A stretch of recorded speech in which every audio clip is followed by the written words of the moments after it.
The 16th round of the 2009 FSR season sees the cars and drivers here in Montreal for 70 laps around this 4.3 kilometre circuit. It's a classic circuit, one that the drivers love racing around and one that I'm sure will provide excellent racing for the 70 laps here today. Here is the grid then. Jaakko Mykkänen and David Greco make it a Precision Motorsports 1-2, locking out the front row from Roy Colby in third and Bono Huis in fourth, and the other twisted car of Dennis Hurl in fifth place. There then is the lower end of the grid. Watch for Sean Stroud in 13th. He's going to be looking to make up a few positions off the start. Here come the lights then, ready for this 70 lap race. We've got 3, we've got 4, we've got 5. It's going to be a Precision Motorsports drag race down into turn 1.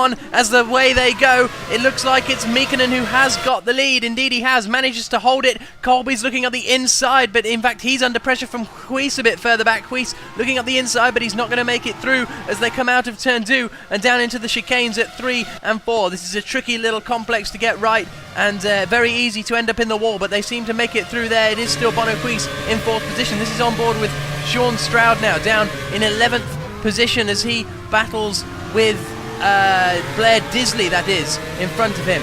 So he exits turn 7 now, heads down to the chicane at turns 8 and 9. He's got past Disley and is now, and Disley's going to look back up the inside though as they come down into the chicane, and Stroud's gone in too late. He's gone straight across the grass there, and so Stroud will have to potentially relinquish that position to Disley as he gained an advantage by, and he's gone sideways into the wall. There was contact there and he's hit Jackson, he's hit his teammate. It's just Sean Stroud hit the wall, seemed to bounce across the grass and collect his Torrent Motorsports teammate John-Eric Saxon. It's a disaster there. Here's the replay. We're on board with Canapino and there is Saxon behind us. You can see Stroud there, out of shape, hurtling across the grass. Saxon's trying to get the cutback to make this overtaking manoeuvre, and Stroud just clatters into the side of him and does, well, the faster than speed car just about escaping with no contact. But that's a disaster for Torrent Motorsports on this opening lap, as we see Saxon going backwards into the Armco barrier, and both of those now are going to be in for a long pit stop. But at the end of the first lap, it's Jaakko Mykkänen who has the lead, and Greco behind him appears to be sitting quite comfortably, and then there's quite a gap back to the battle for third position. And look at this, oh, contact there. Benjamin Burmeister has just been hit from the rear in the Yorkshire Motorsports car.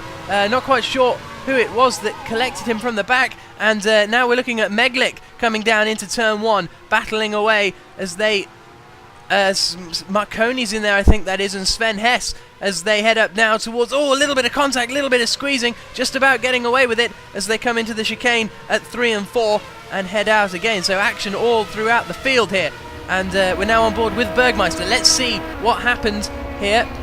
And he's just going to be clouted by, I think that was Sean Stroud again, recovering, going back to the pits.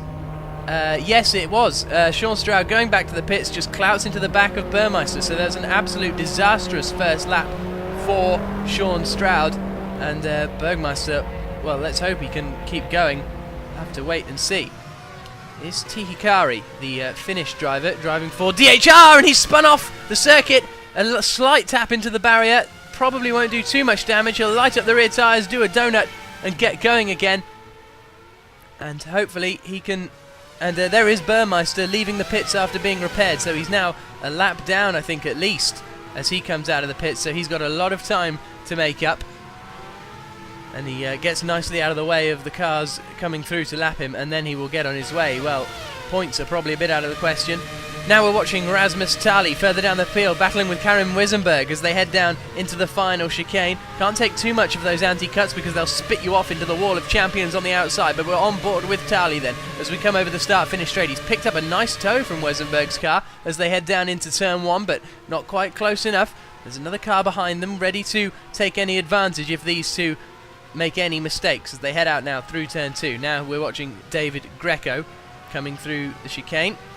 The middle chicane. They're all running a bit wide and rubbing along the wall and on the grass there. So, bit of a moment there for David Greco. He's obviously having to push pretty hard to keep this pace up but as his teammate flies away up in front. And here's Benjamin Burmeister again. We saw him a lap down. He's now unlapping himself against Marconi there.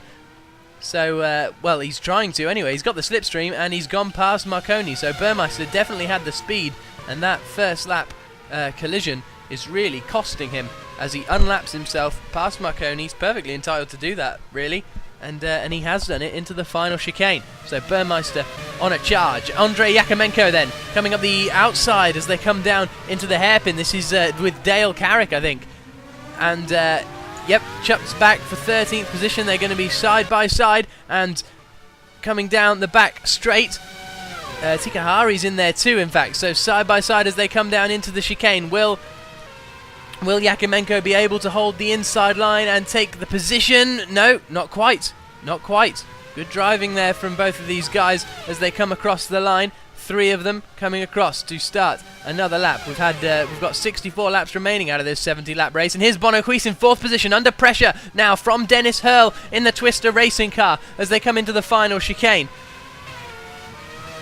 Hurl is really trying hard. And they're both, in fact, trying hard to catch Roy Colby, who's running in 3rd place. Here we are, on board with Dennis Hurl. That is the Roaldo racing car of Bono Huis in front of us as we come into the chicane at 3 and 4. Plenty of curb being used, but it looks as though Hurl has dropped back a bit now from Huis. As we saw on the back straight, he was right up behind him, but he seemed a big lock up there from Huis. Let's see if that'll cost him at all. It doesn't look like it. He's still managing to hold it. I wonder if these Twister cars are faster in a straight line, and that exaggerated the closeness. Here's Dale Carrick again under pressure from Andrei Yakomenko as they come through the chicane, and oh, sideways there behind him. That was Tahiki, I think, going sideways, so he's now out of this battle for the moment. But Yakomenko had a little look up the inside of Carrick into there, and oh, into the wall goes Dale Carrick. Too much power too early on, and that is going to be his race over, surely, as he lies abandoned with no rear wing and no front wing either. Oh, and having to avoid him there, that was a bit close. It was Meglik, sorry, that spun, and, well, Carrick is struggling to even get going. Here is it was Tomo Meglik, I apologise for that. The DHR car getting very, very sideways. He does very well to hold it there, and leaves a nice trail of rubber on the circuit.